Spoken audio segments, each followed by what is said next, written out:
قدرمنو کتونکو د سونو پښتونخوا دپاره د ضلع کوزدیر نه وقار خان یمه د خیبر پښتونخوا د مختلفو سیمو په شان په ضلع کوزدیر کې هم سیلابي صورتحال دی. تېره شپه چې کوم بارانونه شوي وو په هغې کې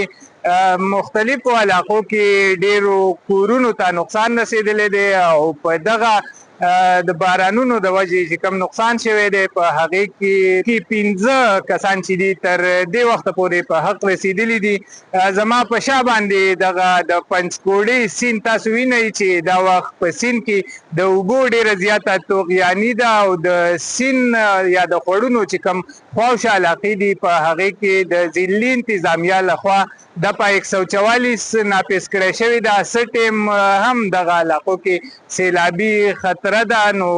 هغه علاقې چې هغه غیر محفوظ دي هغې ته اطلاع ورکړی شوې ده چې د